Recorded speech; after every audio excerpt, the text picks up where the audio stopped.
Good morning student. Hindi की class में आपका स्वागत है। जैसा कि आप लोगों को पता होगा कि पिछले दिन जो है हम लोग आत्मज्ञ और सर्वज्ञ द्वितीय पाठ को पढ़े हैं संस्कृत खंड में। अब हम तीसरा चैप्टर संस्कृत भाषाया महत्वम, संस्कृत भाषा का महत्व, इस चैप्टर को आज हम पढ़ेंगे। तो पहले मैं इसको पढ़ता हूँ, उसके बाद अर्थ बताता हूँ, मीनिंग बताऊँगा, फिर अर्थ बताऊँगा। धन्यो अयं भारत देशः यत् समुल्लसति जनमानस पावनी भव्य भावोद भामनी शब्द संदोह प्रवसनी प्रसविनी सुर भारती विद्यमानेषु निखिलेष्वपि वाङ्मयेषु अस्याः वाङ्मयं सर्वश्रेष्ठं सुसम्पन्नं च वर्तते। इयमेव भाषा संस्कृत नापि लोके प्रथिता अस्ति। अस्माकं रामायणं महाभारतैतिहासिकग्रन्थाः चत्वारो वेदाः सर्वाः उपनिषदाः अष्टादश पुराणानि अन्यानि च महाकाव्यनाटकादीनि अस्यामेव भाषायाः लिखितानि सन्ति। इयमेव भाषा सर्वा समाया भाषाणां जननीति मन्यते। भाषा तत्त्वाद् विधिव संस्कृतस्य गौरवं बहुविध ज्ञानश्रेयत्वं व्यापकत्वं च न कस्यापि दृष्टेर्विषयः। संस्कृतस्य गौरवमेव दृष्टि पठनीय सम्यगुक्तमाचार्य प्रवरेणदण्डिनः। संस्कृतं नाम दैवी वाङ्मयः ख्यातः महर्षिभिः। यहाँ पहले जो है अर्थ बता देता हूँ। समलसत मीन्स होता है शोभित होती है। जनमानस पावनी, जनमानस को पवित्र करने वाली। भव्य भावोद भामनी मीन्स होता है सुंदर भावों को उत्पन्न करने वाली। शब्द संदोह प्रसविनी, शब्दों के समूह को जन्म देने वाली। वाङ्मयेषु, साहित्यों में। प्रथिता, प्रसिद्ध है। बहुविध ज्ञानाश्रयत्वम, अनेक प्रकार के ज्ञान का आश्रय होना। अन्वाख्याता, कहा है। यहाँ पे कहते हैं कि धन्यो अयं भारत देशः यत्र समुल्लसति जनमानस पावनी भव्य भावोद भामनी शब्द संदोह प्रसविनी सुर भारती। यहाँ पे जो है कहा गया है कि यह भारत देश धन्य है। धन्यो अयम, अयम मीन्स यह, भारत देश धन्य है। यत्र, जहाँ, जनमानस पावनी मतलब जनमानस को पवित्र करने वाली। भव्य भावोद भावनी, सुंदर, पवित्र करने वाली, सुंदर भावों को उत्पन्न करने वाली। शब्द संदोह प्रसविनी सुर भारती, कहते हैं शब्दों के समूह को जन्म देने वाली देववाणी सुशोभित है। फिर है विद्यमानेषु निखिलेष्वपि वाङ्मयेषु अस्याः वाङ्मयं सर्वश्रेष्ठं सुसंपन्नं च वर्तते। कहते हैं विद्यमान, वर्तमान में, संपूर्ण साहित्यों में इसका साहित्य सर्वश्रेष्ठ और सुसंपन्न है। इयमेव भाषा संस्कृत नाम्नापि लोके प्रथिता अस्ति। कहते हैं कि यही भाषा संस्कृत नाम से भी संसार में प्रसिद्ध है। प्रथिता मतलब प्रसिद्ध है। फिर है अस्माकं रामायण महाभारत ऐतिहासिकग्रन्थाः चत्वारो वेदाः सर्वाः उपनिषदाः अष्टादश पुराणानि अन्यानि च महाकाव्यनाटकादीनि अस्यामेव भाषायां लिखितानि सन्ति। कहते हैं कि हमारे रामायण, महाभारत आदि ऐतिहासिक ग्रंथ, चारों वेद, समस्त उपनिषद, 18 पुराण, अष्टदश, 8, 10, 18 पुराण और अन्य महाकाव्य नाटक आदि इसी भाषा में लिखे गए हैं। अन्यानि च महाकाव्यनाटिकादीनि अस्यामेव भाषायां लिखितानि सन्ति। अन्य महाकाव्य नाटक आदि इसी भाषा में लिखे हुए हैं। इयमेव भाषा सर्वा सामार्य भाषाणां जननीति मन्यते भाषा तत्त्वविदिभिः। कहते हैं कि भाषा वैज्ञानिक मानते हैं कि यही भाषा सभी आर्य भाषाओं की जननी है। संस्कृतस्य गौरवं बहुविध ज्ञानाश्रयत्वं व्यापकत्वं च न कस्यापि दृष्टेर विषयः। कहते हैं संस्कृत का गौरव अनेक प्रकार के ज्ञान का आश्रय होना और उसकी व्यापकता किसी की दृष्टि का अभिषय नहीं है। संस्कृतस्य गौरवमेव दृष्टि पथमानीय सम्यग् युक्तमा चार्य प्रवरेण दंडिनः।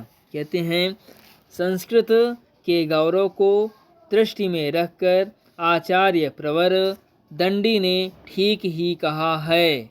क्या कि संस्कृतम नाम दैवी वागन्वाख्यातः महर्षिभिः। कहते हैं संस्कृत को महर्षियों ने ईश्वरीय वाणी कहा है। संस्कृत को महर्षियों ने इसको क्या ईश्वरीय वाणी कहा है। फिर आगे है संस्कृतस्य साहित्यं सरसं व्याकरणञ्च सुनिश्चितं तस्य गद्ये पद्ये च लालित्यं भावबोधः सामर्थ्यम् अद्वितीय श्रुतिमाधुर्यञ्च वर्तते। किं बहुना चैत्यनिर्माणार्थं यादृशीं सत्प्रेरणा संस्कृतवाङ्मयं ददाति न तादृशीं किञ्चिदन्यत् मूलभूतानां मानवीय गुणानां यादृशी विवेचना संस्कृत साहित्ये वर्तते नान्यत्र तादृशी दयादानं शौचम् औदार्यम् अनसूया क्षमा अन्ये चानेके गुणा अस्य साहित्यस्य अनुशीलनेन संजायन्ते।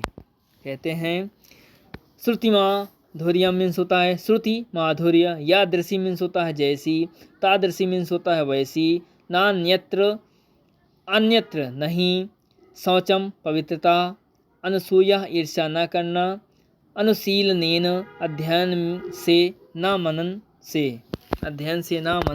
से।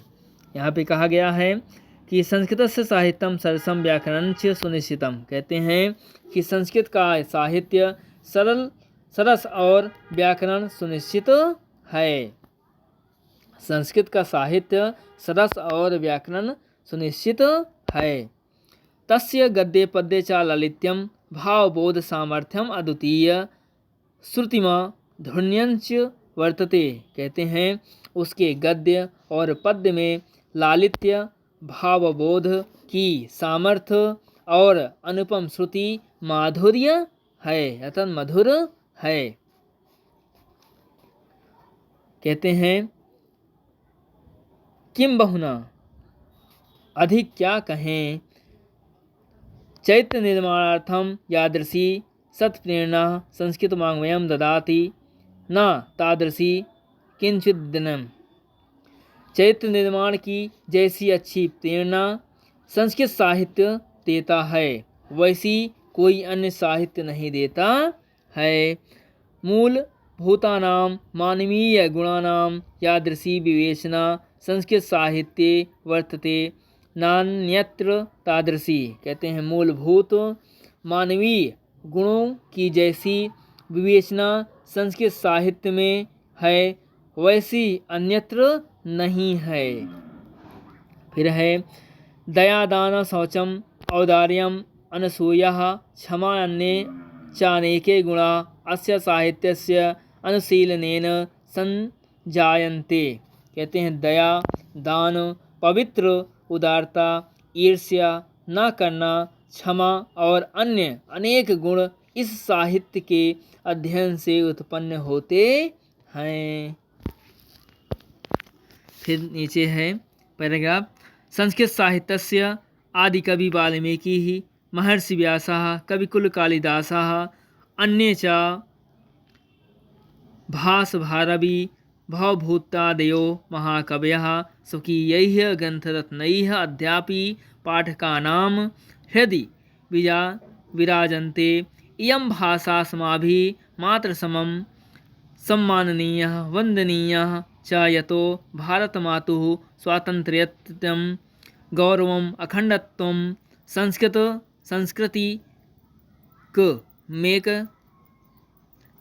मेकत्वञ्च संस्कृतेनैव सुरक्षितुं शक्यन्ते।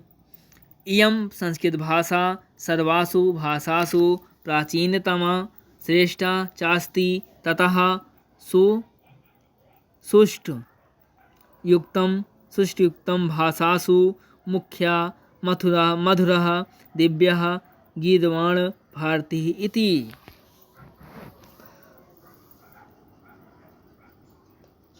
संस्कृत मेकत्वंच मीन्स होता है सांस्कृतिक एकता। सुरक्षितुम शक्यन्ते सुरक्षित हो सकती है। सुष्ठुक्तम ठीक कहा गया है। गीतवाण भारती देववाणी अर्थात संस्कृत।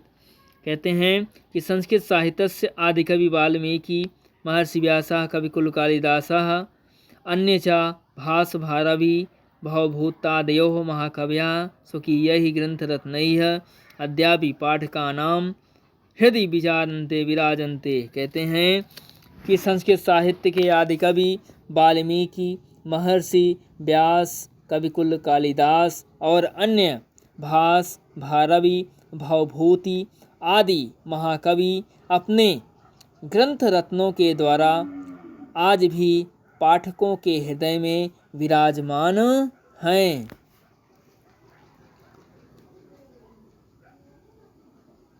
अद्यापि आज भी पाठकों के हृदय में विराजमान हैं। इयं भाषा अस्माभिः मातृसमं सम्माननीयः वन्दनीयः च यतो भारतमातुं स्वातन्त्र्यं गौरवम् अखण्डत्वं सांस्कृतिकमेकत्वञ्च संस्कृतेनैव सुरक्षितुं शक्यन्ते। कहते हैं कि यह भाषा हमारे लिए माता के समान है। मातृसमम, यह भाषा हमारे लिए माता के समान सम्माननीय और वंदनीय है। क्योंकि वंदनीय है। च यतो भारत मातु, क्योंकि भारत माता की स्वतंत्रता, गौरव, अखंडता और सांस्कृतिक एकता संस्कृतेनैव, संस्कृत के द्वारा ही सुरक्षित हो सकती है। इयं संस्कृत भाषा सर्वासु भाषासु प्राचीनता श्रेष्ठा चास्ति। यह संस्कृत भाषा सब भाषाओं में सबसे प्राचीन और श्रेष्ठ है। ततः सुष्ठुयुक्तं भाषासु मुख्यः मधुरः दिव्यः गीतवाण भारती इति। कहते हैं कि इसलिए ठीक कहा गया है कि देववाणी संस्कृत सब भाषाओं में मुख्य, मधुर और दिव्य है।